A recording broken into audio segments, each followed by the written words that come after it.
Hello, teacher friends, and welcome to episode number 32 of the Beyond Measure podcast. My name is Christina Whitlock, your anytime piano teacher friend, and I am just really excited to be in your ears today. So thank you so much for listening.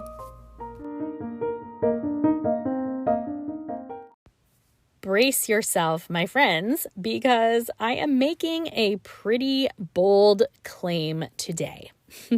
I thought that we would take a quick look at a phrase that I think has the potential to change your relationships, both inside and outside the studio for the better.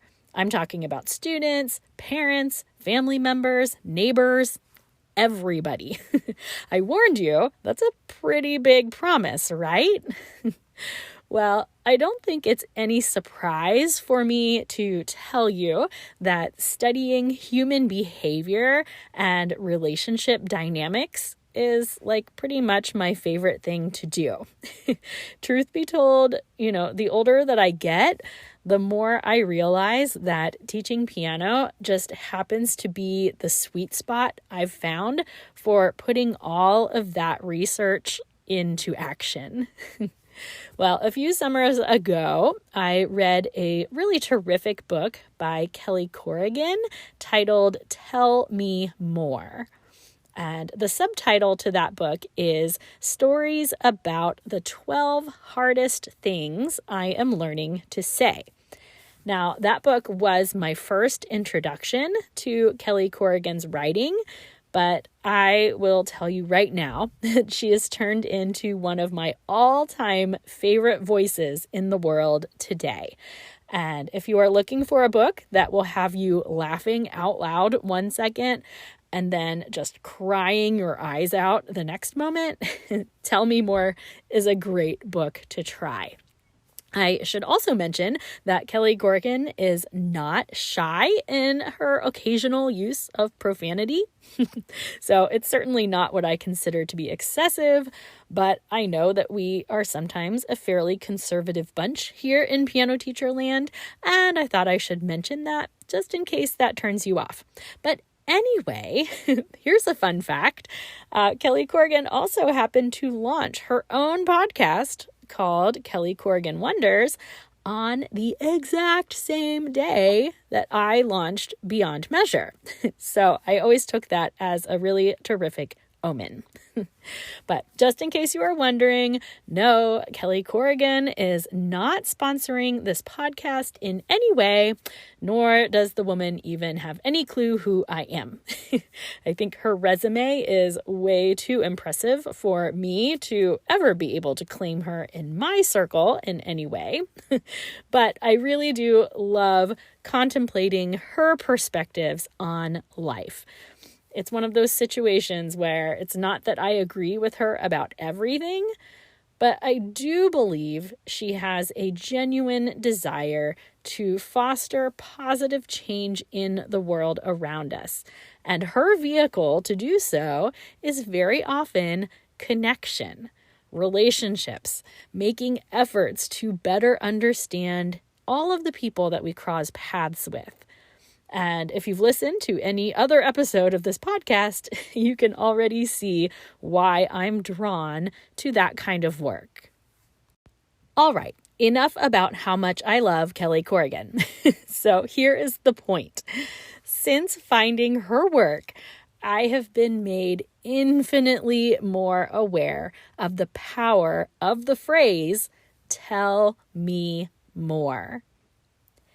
As human beings, I think we get very accustomed to people asking us surface level questions, and we also kind of expect them to desire surface level answers.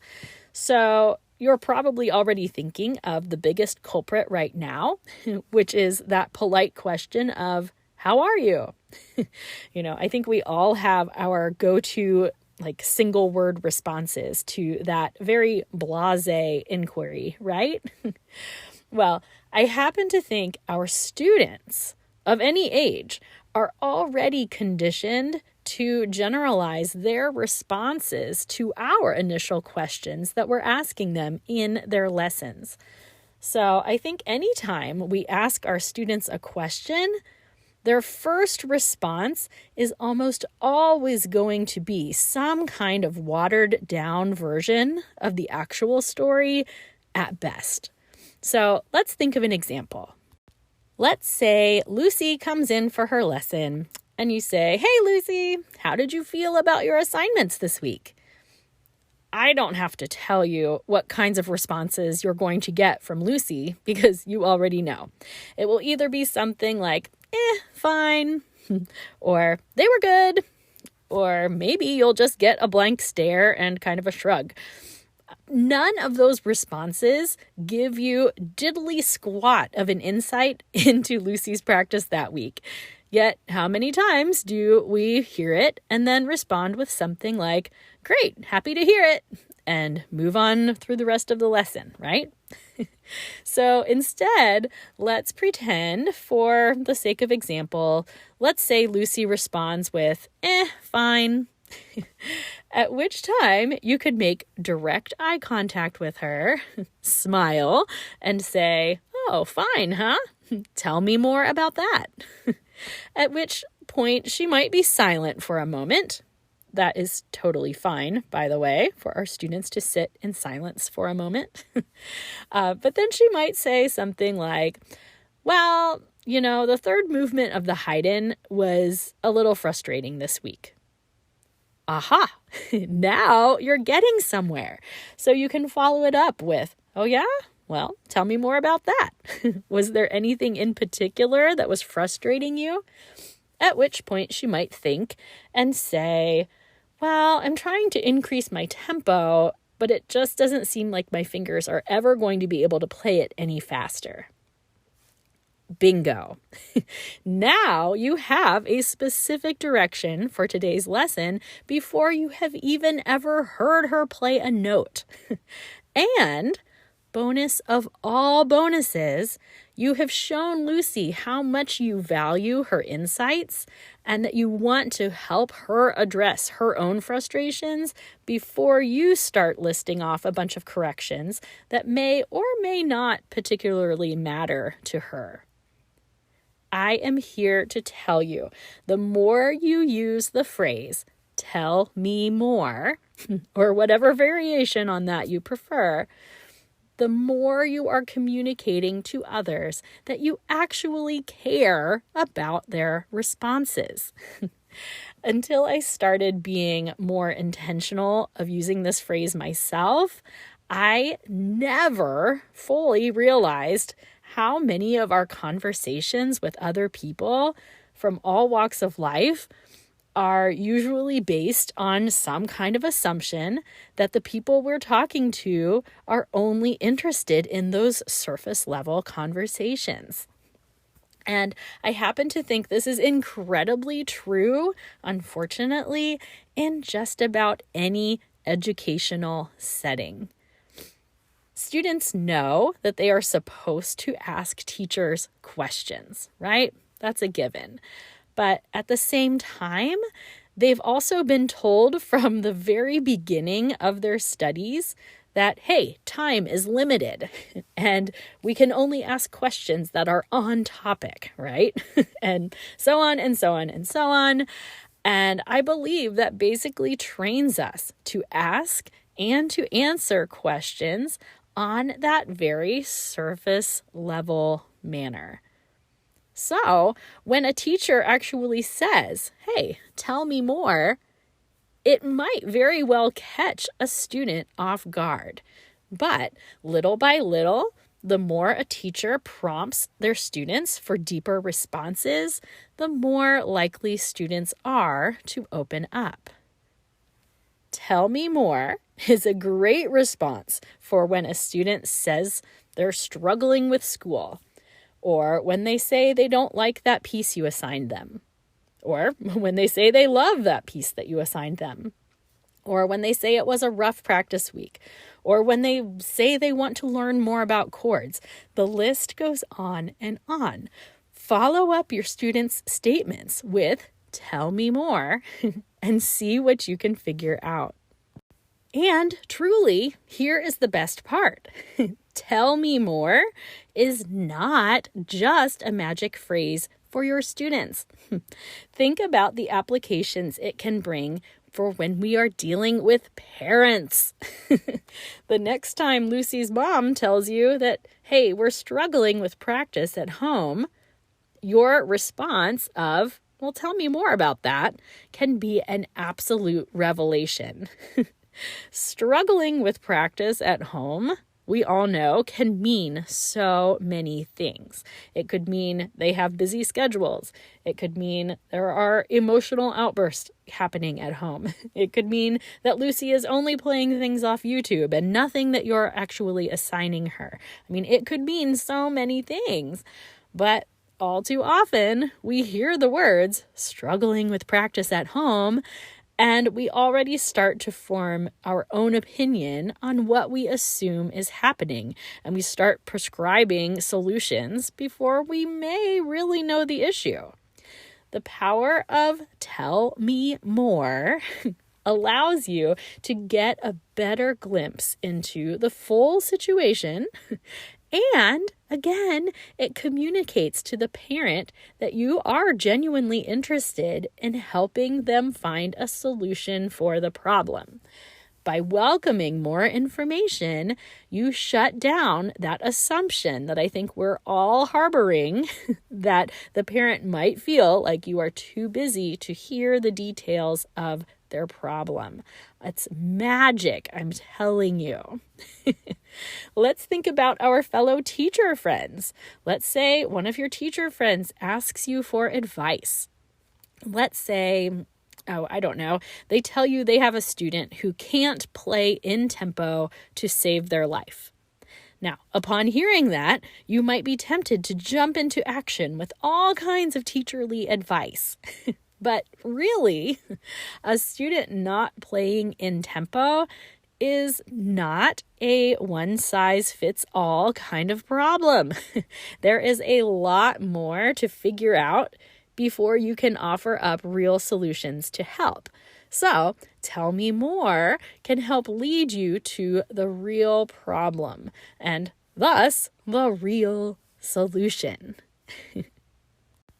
One recurring theme in Kelly Corrigan's work is the fact that the statement, tell me more, can be absolutely life-changing when it comes to dealing with people that we disagree with.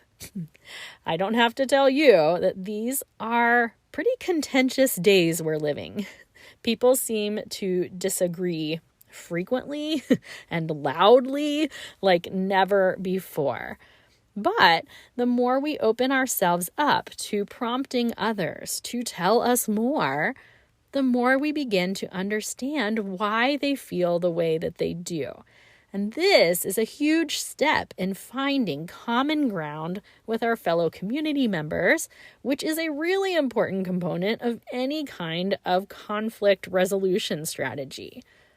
So there you have it, a phrase that I think can better your teaching, better your relationships with your students and their family members, and also happen to make you a better citizen. It was a big claim to make. Did I deliver? Listen, it really basically boils down to this. Anytime you ask a student or anyone a question, you should probably be prepared to follow it up with another question or some kind of prompt to ask for more information. Remember when I said our students generally are going to give us that very watered down version of the truth in the first response? We just want to keep digging, keep encouraging our students to give us the real deal. That is how we're going to make the biggest difference.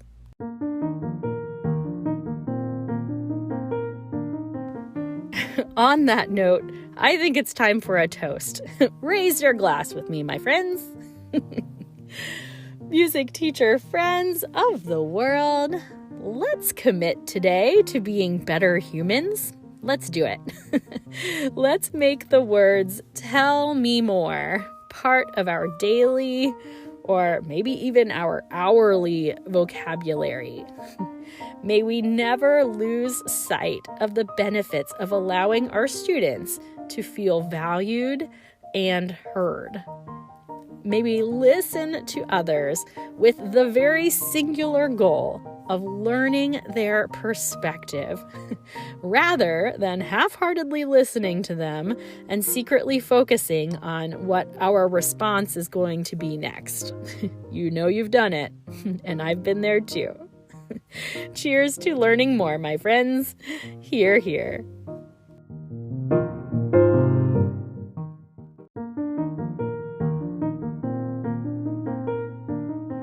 Okay, that is a wrap on episode 32.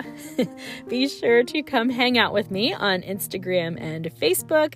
You can find me there at Beyond Measure Podcast. And just for your own reference, I know I mentioned Kelly Corrigan's book, Tell Me More, as well as her podcast, Kelly Corrigan Wonders. If you're going to check out the podcast, I would strongly suggest that you start from the beginning, as I just really loved her first series so much. You can always email me, tell me what you think, at beyondmeasurepodcast@gmail.com. And until we meet again, let's all commit to working hard, resting well, and being nice. Thanks so much, my friends.